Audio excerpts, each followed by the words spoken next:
Hello everybody, welcome to What the Flick, True Detective, Season 1, Episode 5, The Secret Fate of All Life. Alonso, Duralde, Robert Abele, joining us this week, Adam B. Very from BuzzFeed.com. This, of course, will be the episode remembered for all the 2002 hairstyles.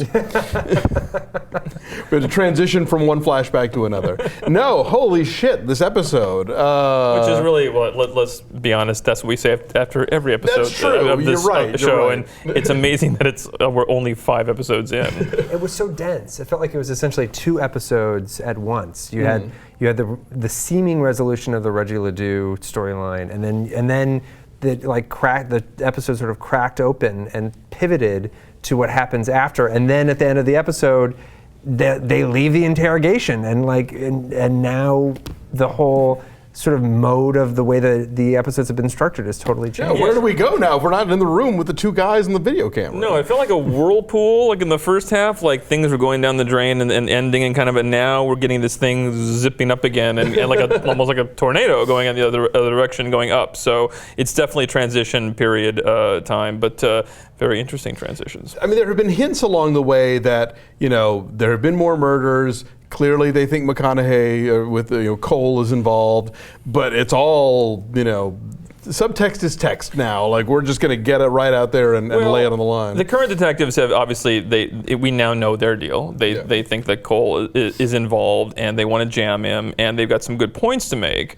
But I think we're also being led to believe that Cohle has maybe entered some sort of his own private investigation phase that involved going. I mean, what if this is like an undercover thing? Maybe this whole look he's got now in 2012 is part of some very long game he's playing to find the real. I'm serious. I think this is where we're headed. This is where we're headed, I think. I had the same thought, because I think that when he was talking about his previous past as an undercover cop, he also had gone off the grid. Right. He'd also sort of fallen off the face of the earth, and I'm sure did a lot of biker crank. Exactly. So it seems like that is where the show is headed. But I also like that there are, I think at this point, 3 separate narrative strands happening at the same time that are in sort of in conflict. You have the one that we've seen, which is when they get to Reggie Ledoux's hideout, they have to fake what actually, and then the ambush that never happened. And then you have what they're telling everybody is what actually happened.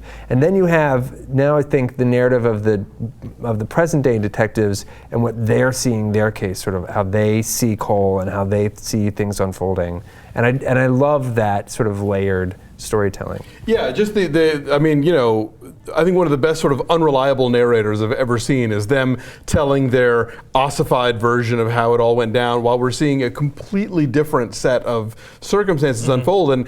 And at first it's a little disjarring. Then you're like, okay, well, this is clearly a rehearsed, speech, and now we're getting there was so much going on at the same time. It was extraordinary. Yeah, and I personally loved this idea that Woody Harrelson reminded us all of his feeling when he said a couple episodes back, that it's the thing under your nose and inattention, and he's speaking about it from a personal journey perspective, the thing under my nose that I wasn't paying attention to was my own family. But I love that basically this other thing that was right under the nose that they didn't pay attention to was that school where obviously Matthew McConaughey at the end finds the little wooden things, right. And because we'd had that scene where they were probably about to go. They would have probably searched that school if they hadn't gotten the phone call. Woody Harrelson in the car hadn't gotten the call to go check out Reggie Ledoux. I mean, they literally were distracted at that moment, and that was the thing that I knew we were going to get back to the anti-religion task force that clearly is coming back in that character. We knew that when they were introduced that they'd be coming back, but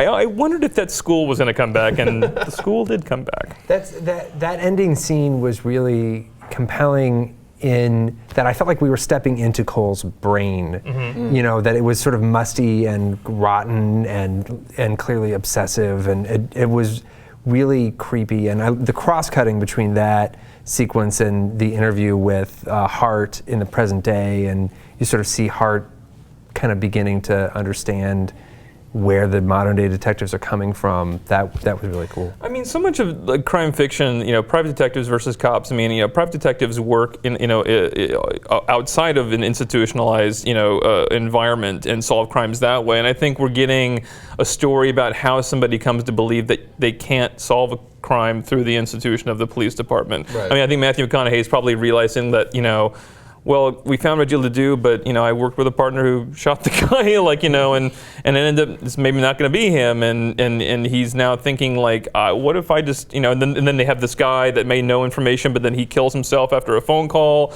and McConaughey's probably thinking, I need to basically not be in the police force to solve this crime. But I'm also not entirely convinced that we are being given the entire picture, true picture on what is going on with Cohle. Because and we have to find out what he's doing for 10 years. That's hopefully going to explain to us. And it's interesting because, just given the point of view of the two detectives regarding what they think that, McConaughey being sort of having manipulated the entire investigation up to this point, I mentioned Hannibal last week, but again, that's another sort of parallel where you have somebody who, on Hannibal it actually is happening where he is in tight with investigation and does manipulate it. So, it's something different. The other thing that came up this week, of course, was the big internet story about The King in Yellow, yes, the short story compilation where that is cited a lot in this show. All the Carcosa stuff and the Yellow King, and it apparently ties to a story about a play that is performed that if you get to the second act, it drives you mad because you basically understand all the horrors of the universe. And is Cohle that guy? Has he seen too deeply into the heart of darkness, and did the abyss gaze back at him? I mean, he's literally looking into that hole at the end of the episode. See, like that stuff I find to be frustrating because I want to. If I'm watching a television show, I don't want there to be homework. It should be added value if you want to go and sort of dive in deeper and figure out what the inspirations are. The show needs but to I don't want to have to be told that I have to find out about this other book to understand the show that I'm watching. And I don't think the creator of the show, although he's now come out and talked about all the different levels that he was actually going for and aspects of like storytelling and meta, detective work that are part of it. I think he even knows that the story has to work on its own for it to engage with viewers. So I'm not even gonna do any looking into the whole Carcosa stuff online. I just want to. I'll do that stuff at the end after I see the whole thing. I downloaded it for free. I'm going to read it when the series is over. And I also liked how this episode really opened up the other characters. That we had been so mono-focused on Hart and Cohle for so many of these episodes, really to the detriment of even Hart's wife, that we finally began to sort of understand those characters, where they were coming from. We got to know Hart's daughters better,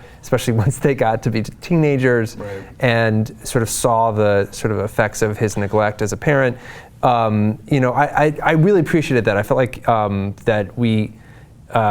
that the show itself is sort of opening up a little bit and letting us sort of get a broader picture of all the people involved. And again, I think it's the reverberations of their specific behavior and how they impact other people. Surely we're going to find more about this doctor who was involved with Cohle and what his craziness did to them as a couple. But you're right. Yeah, I think it's more about Hart's selfishness and his neglect and the way he compartmentalizes his family life versus his work life and how that's impacted everybody. Did anybody else notice that Cohle now has 5 of his little cutout beer can people standing in a circle? I was reminded of that moment when Hart sees his daughters and they have with their dolls set up a crime scene and there's one dead one and then the rest of them are standing around and I'm wondering if that also ties into some sort of the ritual stuff that obviously is going with these crimes. Well, I think it ties into the writer's themes about storytelling and how the stories we tell in our lives and the way we process things that we get. I mean, the whole thing with the circle, the flat circle stuff that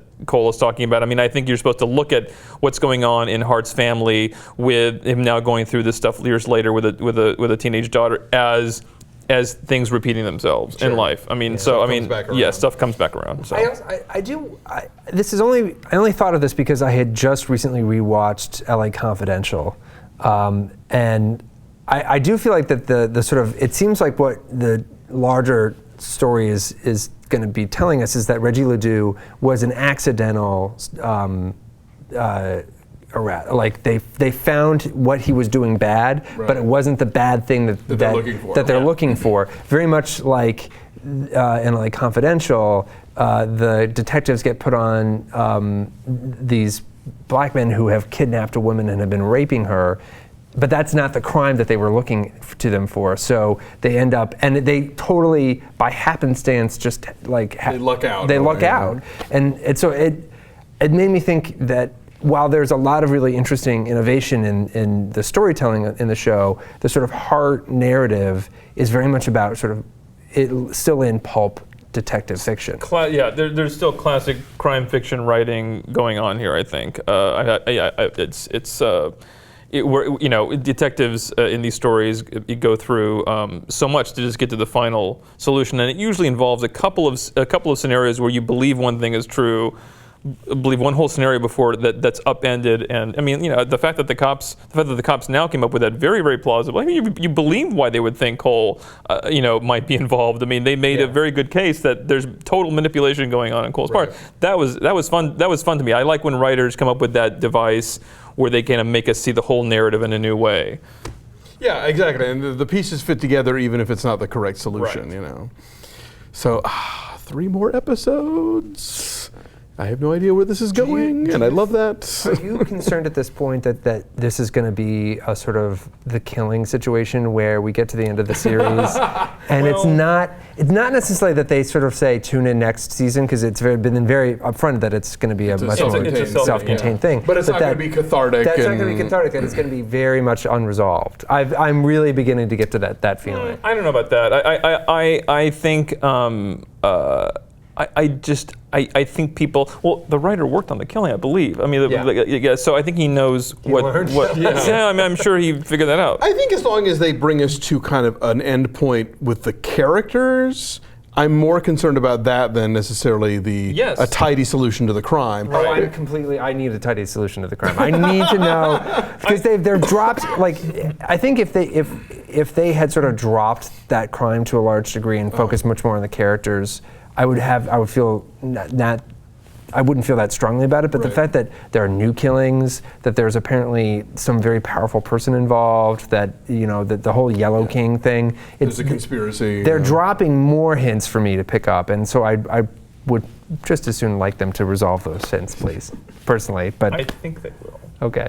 Well, as we proceed with that, we will be back to talk about it next week. Thanks for joining us.